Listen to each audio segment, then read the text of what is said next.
আসসালামু আলাইকুম। Hello everyone, welcome to fairy tale. আজকে সকাল থেকেই প্রচুর ঝড় বৃষ্টি হচ্ছে। আমি তো বৃষ্টি দেখেই সাথে সাথে বারান্দায় চলে এসেছি। বারান্দায় এসে বৃষ্টি উপভোগ করতে বেশ ভালো লাগছিল। আমি অনেকক্ষণ দাঁড়িয়ে দাঁড়িয়ে আজকের বৃষ্টি দেখেছি। অনেক দিন পর মনে হচ্ছে এরকম ঝমঝম করে বৃষ্টি নামছে। এরকম বৃষ্টির দিনে তো আমার বাইরে যেতে একদমই ভালো লাগে না। তাই ঘরে এসে আমি রং তুলি নিয়ে বসে পড়েছি একটু পেইন্টিং করতে। প্রায় ১.৫ বছর পর রং তুলি হাতে নিলাম, তাও আবার সরাসরি অর্গানজা ফেব্রিকের মধ্যে। অনেকটাই অসুবিধা হচ্ছিল কাজটা করতে, বাট তারপরও যেহেতু পছন্দের কাজ, কষ্ট হলেও করতে কিন্তু খারাপ লাগে না। তারপর আমার একটা পিয়ার এসেছিল, তো সেই পিয়ারের পার্সেলটা ওপেন করে দেখছিলাম যে এটার মধ্যে কি আছে। এই পেয়ারটা এসেছিল ৪৯ পেজ থেকে। তো খুব সুন্দর ২টা পর্দা এসেছে, গোলাপ ফুল শেপের হ্যান্ড ব্লকের পর্দা। তো ভাবলাম এই পর্দাগুলোকে আমি আমার ঘরের জানালায় লাগিয়ে দিই। জানালায় লাগানোর পর পর্দাগুলো বেশ সুন্দর লাগছিল।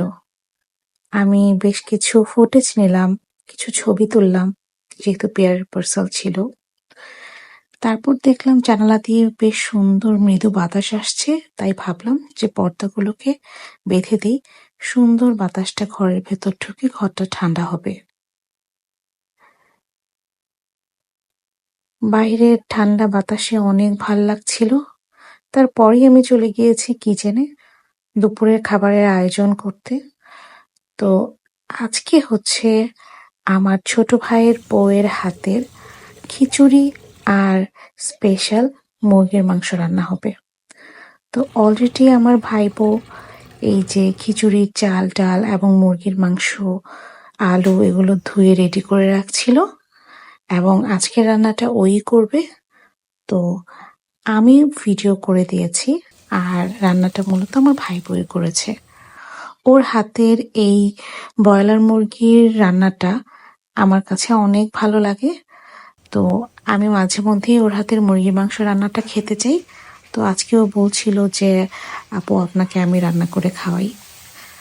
তো ও অলরেডি রান্না বসিয়ে দিয়েছে। তো ওর এই মুরগির মাংসটা খুবই মজা হয়। আপনারা চাইলে আমি এটার ডিটেল রেসিপি ভিডিও আপনাদের সঙ্গে শেয়ার করতে পারি। বিশেষ করে ও এই রান্নাটাতে একটা স্পেশাল মশলা ইউজ করে, যেটা ওর আম্মুর কাছ থেকে মানে আন্টির কাছ থেকে ও শিখেছে। তো এটার জন্য মাংসটা বেশি মজা হয়। তো এখনো কিন্তু প্রচুর বৃষ্টি পড়ছে বাইরে। এর মধ্যে মাংস প্রায় হয়ে আসছে। আমি আজকে একটু ঝোল ঝোল আলু দিয়ে মাংস খেতে চেয়েছি। তো ও আমার ভাইপো আজকে এভাবেই রান্না করছে। আর এই সেই হচ্ছে বাটা স্পেশাল মশলা, যেটার কারণে ওর রান্না করা মাংসটা অনেক বেশি মজা হয়। তো মোটামুটি রান্না শেষের দিকে। তো এর মধ্যে আমি ভাবলাম যে টেবিলটা সেট করে ফেলি, যেন খাবার সার্ভ করতে দেরি না হয়। অলরেডি একটু দেরি হয়ে গিয়েছে, তারপরও যেহেতু বৃষ্টির দিন, সেই সাথে খিচুড়ি মাংস, একটু দেরি হলেও কিন্তু খারাপ না। তো মাংসটা অলরেডি হয়ে গিয়েছে, মাংসটা নামিয়ে ফেলেছি। আমি আজকে একটু ঝোল ঝোল আলু দিয়ে মাংস খেতে চেয়েছি। ও ঠিক সেভাবেই রান্না করেছে।